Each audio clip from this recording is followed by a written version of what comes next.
When YouTube first hit the internet, people felt like they finally had the opportunity for all their home videos and vlogs to go somewhere that close friends and family could see. Everything was simple, sweet, and wholesome. And it was all done for the users themselves and for their loved ones.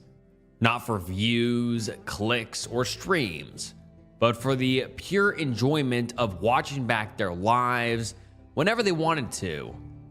Tor Eckhoff created a channel in the early years of YouTube that was a beautiful illustration of what the website was all about.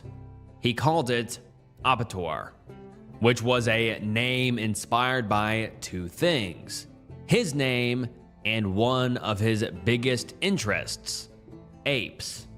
I say that to really show why Tor started making videos. For himself. Not for money, fame, or attention, but to create clips that made his ordinary life seem not so ordinary. It began with a video titled, "In My Boat." This is what Apator was all about. Real life. And over time, his videos maintained that same quality. But he also began to experiment more. Things got more quirky. Tor started to have some fun.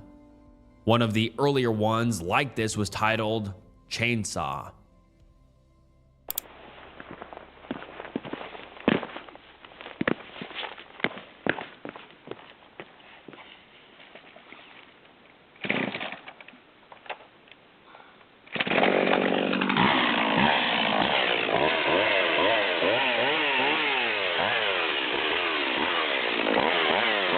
He loved filming with chainsaws, but that was just one type of video he would create.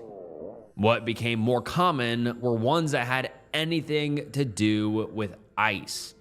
Ice skating, walking on ice, or even jumping into frozen lakes. Now, despite this channel having no intention of reaching success, that's exactly what this video brought Apator.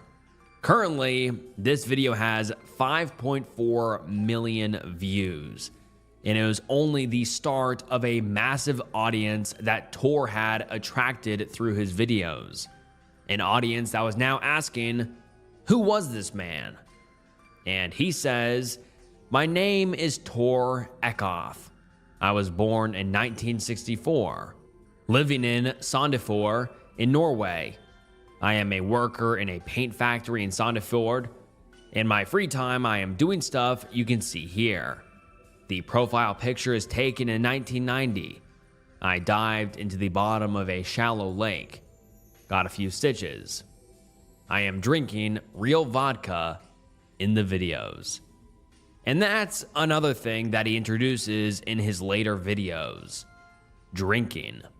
You can see it at the end of that last video, and he acts out his silly and sometimes crazy stunts. He has a bottle of vodka somewhere off camera, which he'll pull out and take a swig from every couple of clips. Some viewers assume this is to help fight the cold he feels from the water, or maybe it's just because he likes drinking.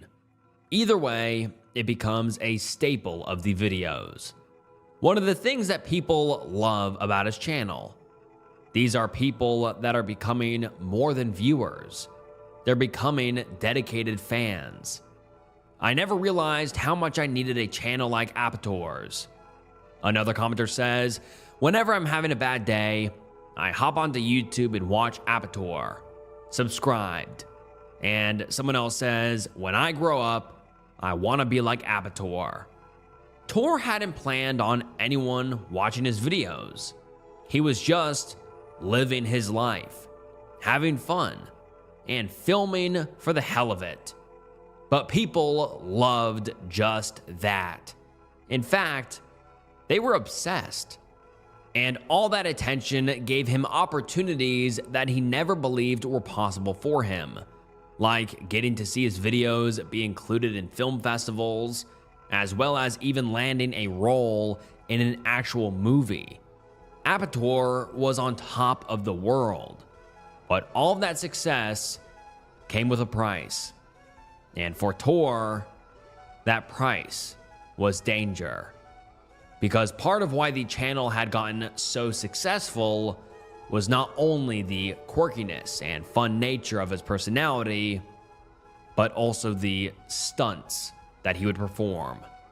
They were insane, to say the least. It wasn't every day that someone stumbled across a video of someone drilling 2 holes in a frozen lake and only using a flashlight as their guide to get out of the water and, not die. It wasn't just commenters or viewers that saw what he was doing as risky, but also people in real life. Bystanders who would just happen to come across Tor filming, and they would sometimes scold him for his reckless stunts, especially performing them without anyone around to make sure he was safe. His reaction was usually just to shrug them off. Many regard falling through ice as life-threatening, but if you know what you're doing and have ice claws, then it's usually fine. But then he paused and really thought about what he just said, about the word usually in that sentence. He adds one more thought. I shouldn't be cocky. I could very well die out here someday. His videos didn't seem like he really believed that. He uploaded often, every video being similar to the ones we've watched so far. Some of which seem crazy, but Tor was having the time of his life. And on November 22nd, 2021, when he celebrated his 57th birthday, he felt so content and happy to be alive that he uploaded a video titled, I'm not dead yet. I am 57 today. It's the perfect day for Tor. Walking around with a drink in his hand, a bathtub full of dirty ice water, and a camera to film it all. It's clear how grateful he is to get to film his antics, and honestly, how happy he is to still be alive after all of it. Because even when he ignores all the comments on it, that title hints that maybe, just maybe, there was some part of him that knew it was a miracle he was still alive. Because up until November 26th, 2021, he was invincible. Until he wasn't. Until he found himself submerged in near frozen water, with no way out. He had planned this stunt like usual. He created an escape route and safety precautions, but they were all failing him. The one thing he didn't do, in fact, he never did, was bring someone along with him. So when he was crying out for help, only a bystander off in the distance heard him. And by the time that person got to him, it was too late.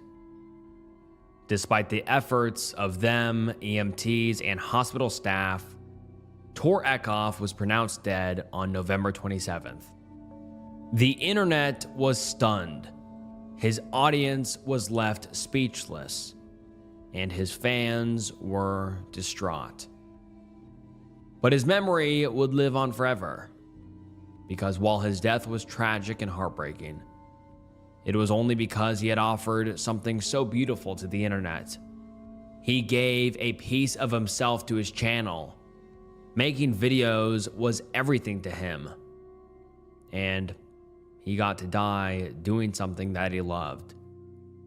And because of that, his videos will live forever on YouTube. And in a way, he will live forever. It's somewhat haunting, but also peaceful to think about. Whenever anyone needs a video to cheer them up, they can type in Apator on YouTube, and it'll immediately bring a smile to their face. Rest in peace, Apator. You don't really notice yourself getting older. You notice it in the people around you. One day they're full of energy, always working on something, always ready to go. Then little by little, they start saying things like, "I'm just tired all the time," or "I just don't feel like myself anymore." I'm only 19, so I haven't experienced that personally, but I started noticing it with my dad. He'd get through work, come home completely drained, and by the evening, he had nothing left in the tank. It wasn't that he was sick or anything, but he just felt like he was running on empty most days. Then he started taking Mars Men. Now, I'm not saying it's some magic pill or anything, but he keeps telling me how much better he feels. He says he's got more consistent energy throughout the day, he's actually looking forward to working out again, and he's ready to tackle the day instead of dragging himself through it. Honestly, seeing that change in him made me curious about what was actually in this stuff. So I looked into it. One thing I learned is that as men get older, their bodies can still make testosterone, but a lot of it can become bound to something called SHBG, which makes it harder for the body to use. Mars Men is designed to help free up that locked testosterone using 8 natural ingredients like tonka ali, shilajit, vitamin D, zinc, boron, and more. All made in the USA and third-party tested. And what you see on screen is the actual bottle my dad's been taking. And he's been genuinely impressed with it. It's not like pounding an energy drink or coffee. He describes it as just feeling more like himself again. More motivated, more energetic, and ready to take on the day. And that's something I think a lot of you guys can relate to. For a limited time, you guys can get 50% off for life, plus free shipping and 3 free gifts at mengotomars.com. That's mengotomars.com for 50% off and 3 free gifts when you check out. After you purchase, they'll ask where you heard about them. Please support my show and let them know I sent you. And now, let's get back into the video. Sandra 3000 Cassie. In July of 2013, a young doctor would move to Kalamazoo, Michigan, to begin a residency at the Borgess Medical Center. Like anyone in the medical field, she had been studying for years and had put in the hours to achieve her dreams.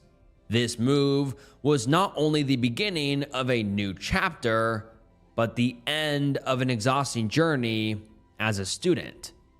This was Talika Patrick. She was known as smart, kind, and a hardworking young woman. Anyone who met her felt that no one deserved the title of a doctor more, and that her patients would end up in great hands. They saw a bright future on her horizon. They saw a life filled with passion and success. What they didn't see was the turmoil boiling under the surface, the chaos, the side of her she had been hiding. On her YouTube channel, Sandra 3000 Cassie, that persona is there, and the mask is coming off. But all the people in her life would have been shocked to see it. Videos like these would have left them confused and alarmed. Baby, good night. It's Talika. I am just coming to you to say hi and just to tell you about my day. Baby, I felt that. Put it up a little bit of fight. It's all. This wasn't the Talika that everyone knew. This behavior was strange. She wasn't herself, and no one that knew her had any idea who this video was addressed to. Talika was an open book, and she shared information freely. The people around her felt that they knew what was going on in her life, but still, no one had heard anything about a boyfriend or anything like that. But the main problem with these videos is that despite the concern her family felt when watching them, they were just watching them a little too late. Because on December 5th, 2013, only 5 months into the beginning of her career, her family shared their last words with Talika. They just didn't know it yet. The day began like normal for Talika. It was a work day at the hospital. She spent hours seeing patients and completing charts, but when her shift finished, she didn't return home like usual. She instead got a ride to the Radisson Plaza Hotel, where she tried to get a room but failed because she only had $100 on her in cash, which wasn't enough. Giving up on the room, she got on a hotel shuttle bus around 8 and returned back to the hospital where she had left her car. Even just going through the events myself, the details seem odd and erratic. And I'm not alone in feeling that way. The bus driver who took her back to Burgess Medical Center says that Talika seemed agitated. It felt like something was wrong. What was even more eerie was that as she walked through the parking lot, he saw her ducking in between cars. It was like she was hiding from something, like something was following her. But he thought to himself that maybe he had been making something out of nothing. He didn't know this woman. Maybe it wasn't as crazy as he felt like it was. It was just that, a feeling, which he let go. So she got off the bus, got back into her car, and left Kalamazoo. 2 hours passed by with no one having any idea where Talika was, or that she had gone anywhere at all. That changed when a driver on I-94 in Portage, Indiana, had been driving behind a gold Lexus around 10 p.m. A vehicle they didn't stay behind for very long, because whoever was behind the wheel had been driving insane, to say the least.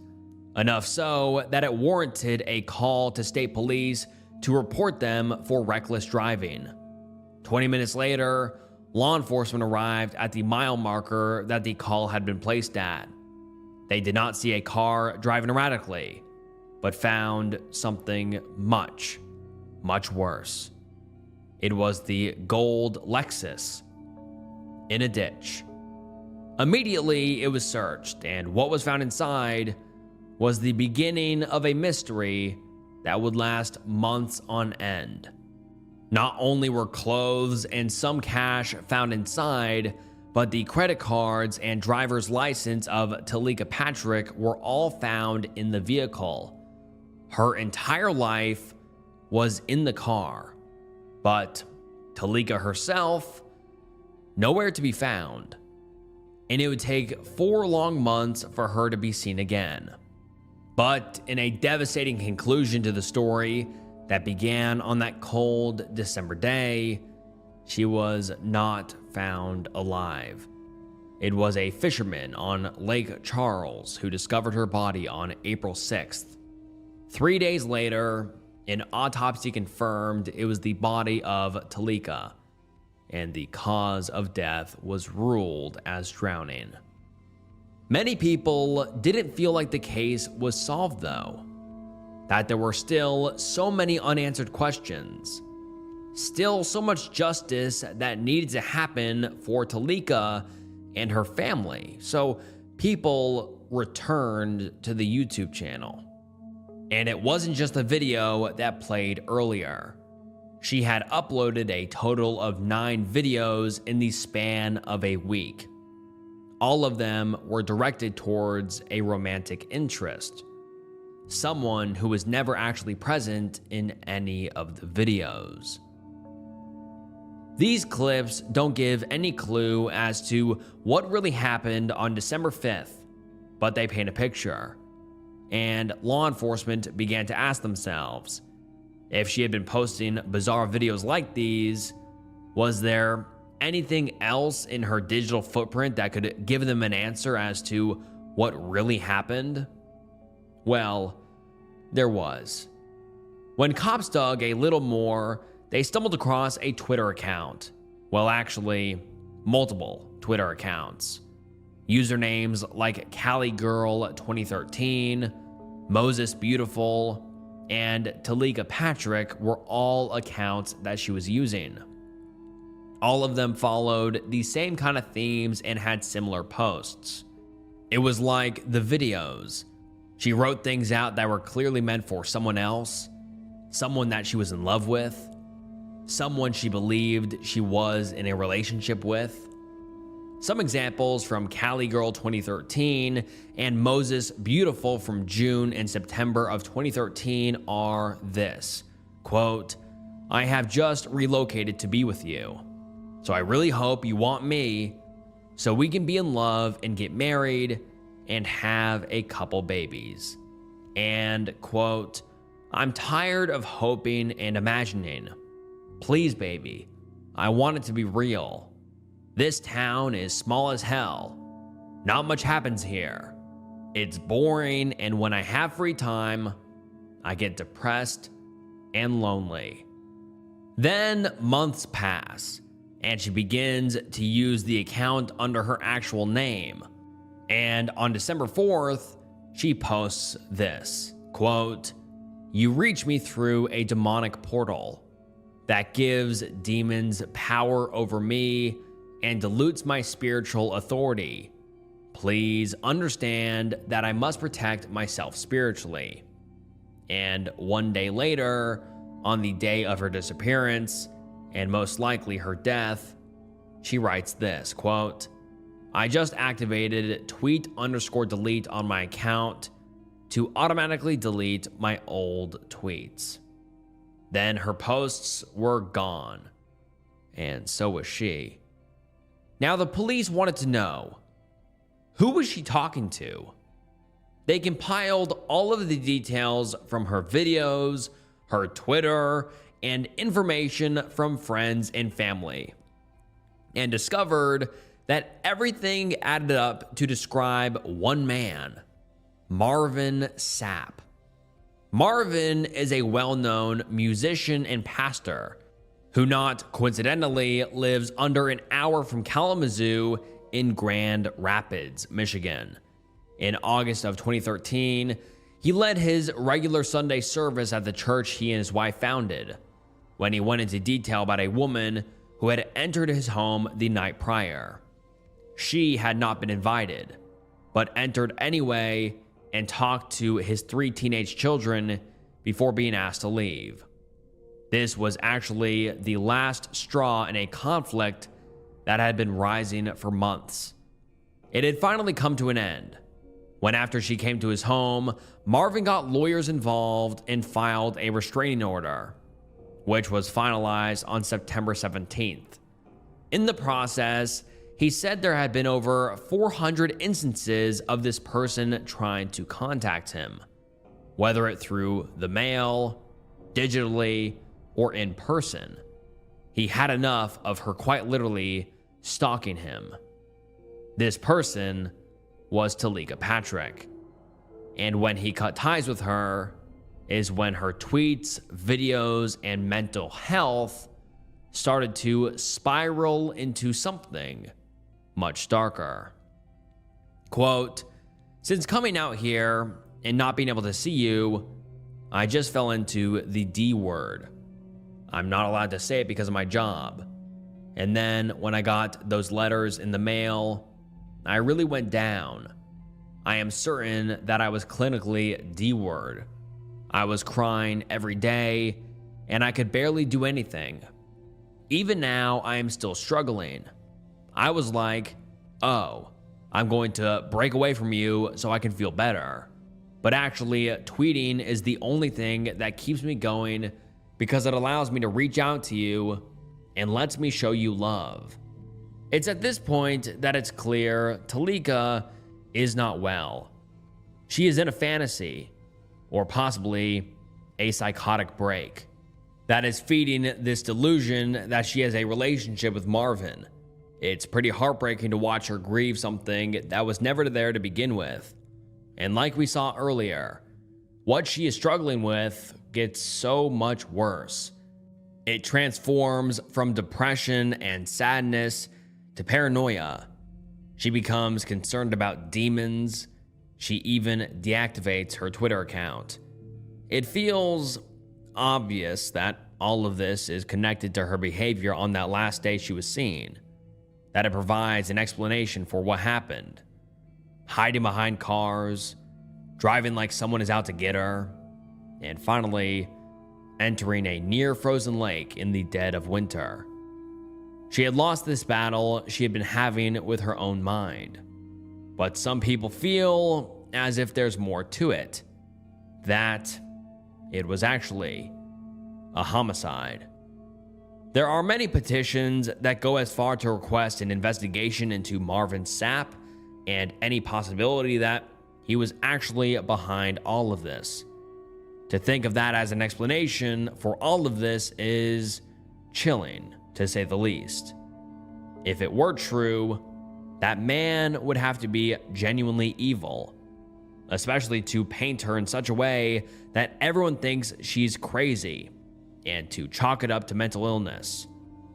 The sad truth, though, is that with the evidence we have, that's just the way it seems. Her internet profiles were of a young woman who was struggling. She was in the depths of an illness so great that when left untreated, it led to her untimely death. Whether or not it was foul play or simply just a heartbreaking story of someone who didn't get the help they need, the ending was devastating. We didn't get to see her career flourish or have the family and life she deserved. Yes. Put it up a little bit of fight, it's alright. American Reject 2012. The internet is full of creeps. That's no surprise. People that have no boundaries, no filters, and always take things too far. Even behind a screen, someone can very easily freak someone out. They'll send unsettling messages, get blocked, make a burner account, and then do it all again. It's like walking through a minefield trying to avoid these people. But even still, it feels shocking when it's right in front of your face. Not in the DMs or a follow request, but posted for everyone to see. Fully public, whenever anyone wants to watch. This is what I felt when I came across a channel called American Reject 2012. Created in 2010, the channel has about 70 videos that follow the same guy, who I discover is named Ray. The most popular video, titled Hot Blonde Part 1, is not a great first impression of him. He begins the video explaining that he has recently been pretending to be rich, and at the same time, trying to boost his confidence around women. His one way of doing that is by requesting tours of homes that are on sale. Homes that he has no intentions or means of buying. Which sure isn't too harmful. An open house is an open house, but like I said, he's killing two birds with one stone. He set this up so the tour is run by a real estate agent who is in fact the very, quote, hot blonde mentioned in the title. Someone that he feels he can use as practice for his social skills. And as soon as the video begins, it gets as uncomfortable as it sounds. Oh, thank you. Castles. Nice to meet you. I'm just filming this for my wife. Oh, right, okay. Because I might need to, send this back to her in the States to show her, what kind of property, that we could perhaps live in. Right, okay, so, yeah. Oh, yeah. Magnificent hair. Oh, thank you. Beautiful. Thank you. Thank Beautiful. you for the compliment. No problem. Right. Immediately, this woman can tell that this isn't going to be a normal house tour. That doesn't mean she won't try and continue on like she normally would, but every time she does, Ray brings it back to an almost unbearable level of awkwardness. Right, film. okay. Well, you've got the option. There was a wall here previously. So, you know, if you wanted that peace and quiet, you could easily partition up to separate the two So, rooms. are you married? You You married? Well, no, but I do have a boyfriend. Oh, okay. So, it's this kind of place that, let's say if you were single, Right. and is this the kind of place that you would like, maybe like to come back to if you met a guy in a bar and you wanted to, go back to his place? You'd be impressed with this place? Well, it's all, it's down to one's own taste, isn't it, really? Personal Ray? taste. Yeah. Personal taste. But I think it's a great start to home. Is it just for you and your wife? Yeah, just me and No children? the missus. Oh, So, okay. yeah, no, I got a son. The video unfortunately goes on like that for a while. It's almost 10 minutes of exhausting secondhand embarrassment and sympathy for this poor woman who has to put up with him and the unhinged things that come out of his mouth. Towards the end, he finally admits that he was lying about the wife, and in reality, he wants to purchase the home for a bachelor pad, which is still a lie. That he takes even further with a story on why he and his made-up wife got divorced in the first place. Yeah, I mean, me and my wife, we went through various problems, and I was trying to spice things up in the bedroom, and I had like I got some like sexy photos taken of myself, like cuddling a snake, to try and like spice things up in the bedroom department, and it didn't work. And, The worst thing about this whole thing is that even though she cut him off multiple times and tried to bring the conversation to anything else other than what he was talking about, he never gets the hint. In fact, he goes as far to ask her for a ride back to her office. Of course, she says no, but maybe out of people-pleasing, she does agree to give him a ride back near the office. The safe option, but still, she has to put up with this guy for longer than she would need to. And doing so only leads to another video on the channel called Hot Blonde Part 2. Here, viewers get to watch an even more uncomfortable interaction between her and Ray. They get in her car, and at first he begins to make small talk about the house and neighborhood they just looked at.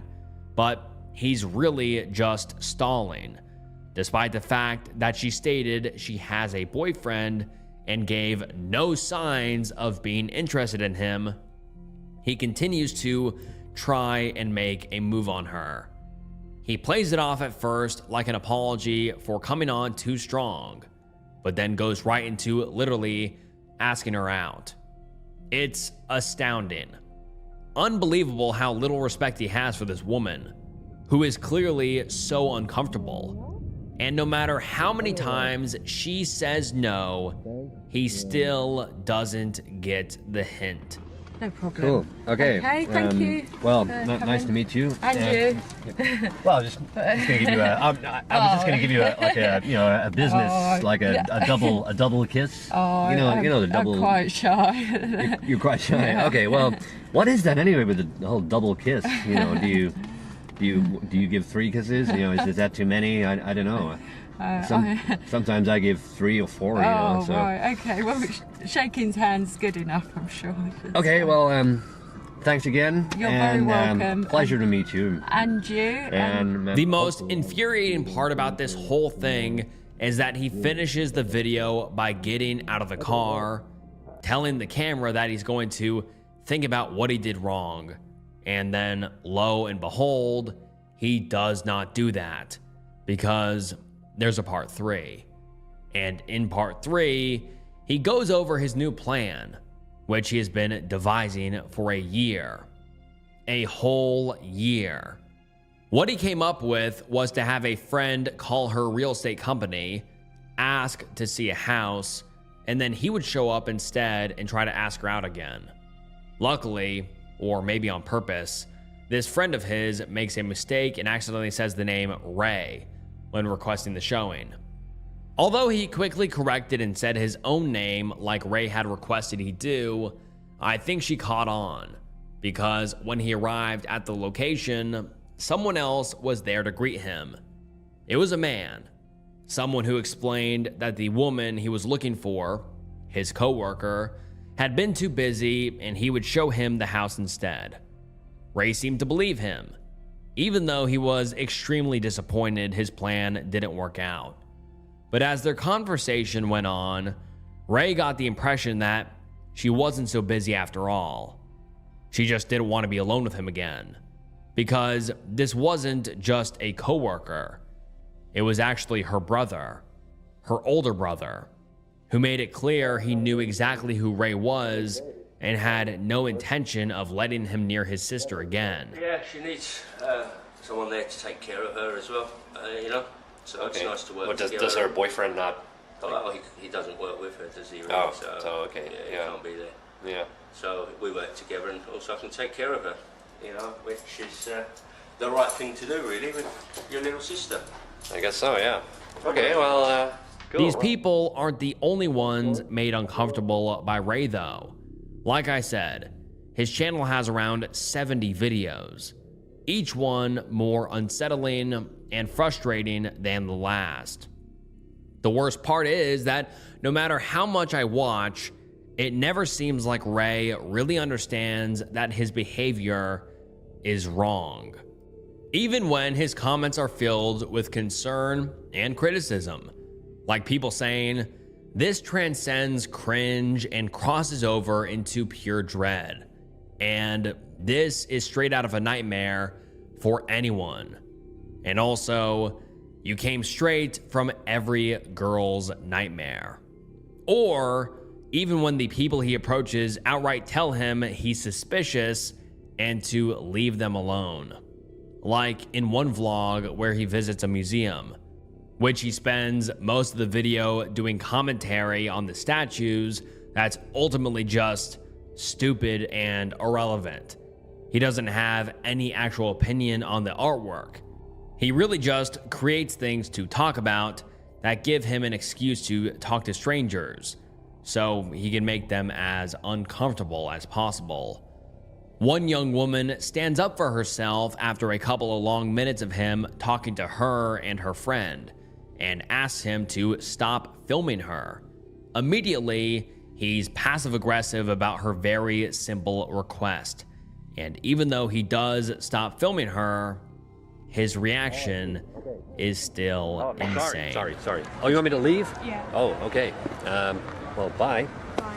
You're not very friendly, though. I mean, you should work on that, if you want to. Yeah, I know you're only young, and, you have every right to be suspicious of me because... I'm not really that young. Oh, okay, well, but you're... Okay. I'm just suspicious. So... You're what? I'm just suspicious, so... Okay. Cool. Okay, well, have a nice day, yeah. And life. Okay. It's yet just another example of the kind of videos on American Reject 2012, and the kind of person Ray is, which is clearly an unwell and misogynistic creep. But not everyone thinks so, because actually, the original channel has since been abandoned and taken down. But a fan of his kept all his videos and created their own page where they could keep all of his work.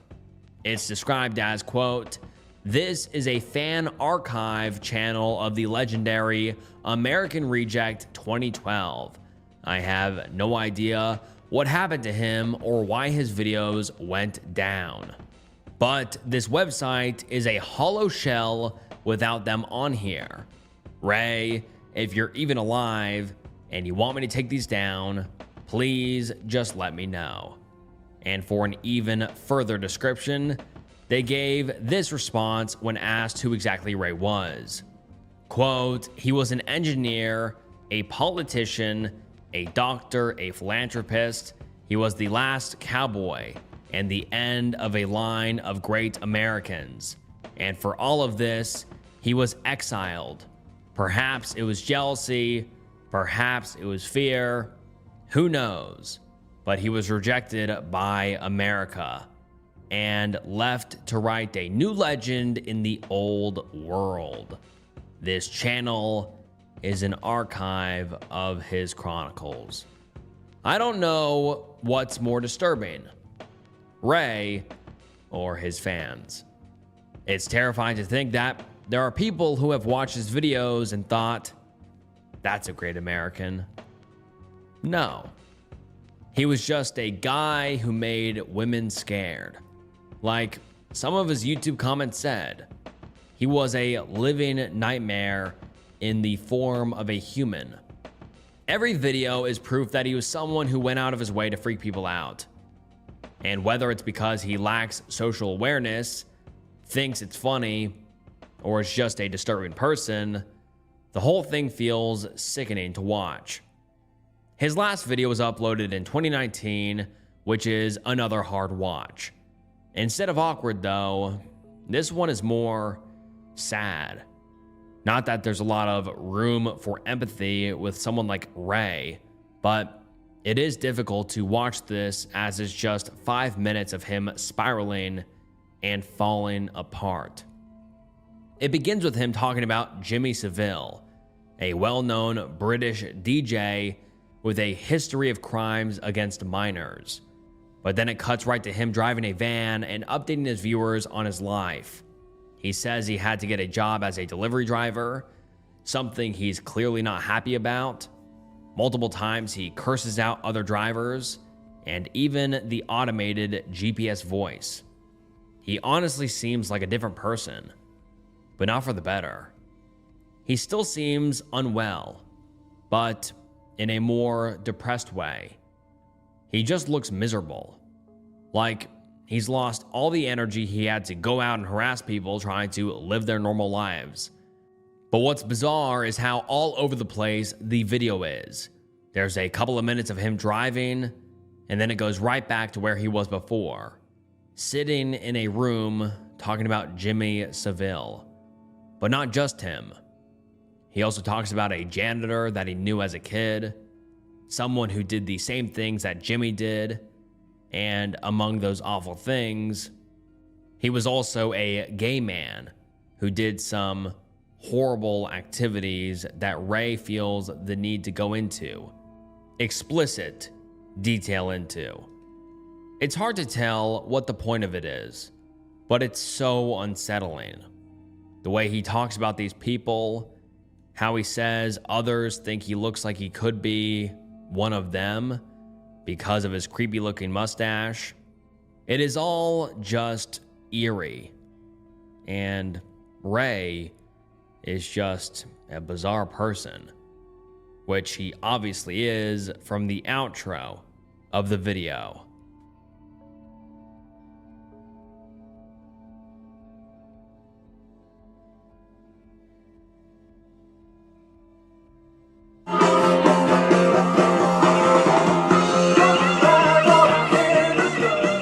And then that's it.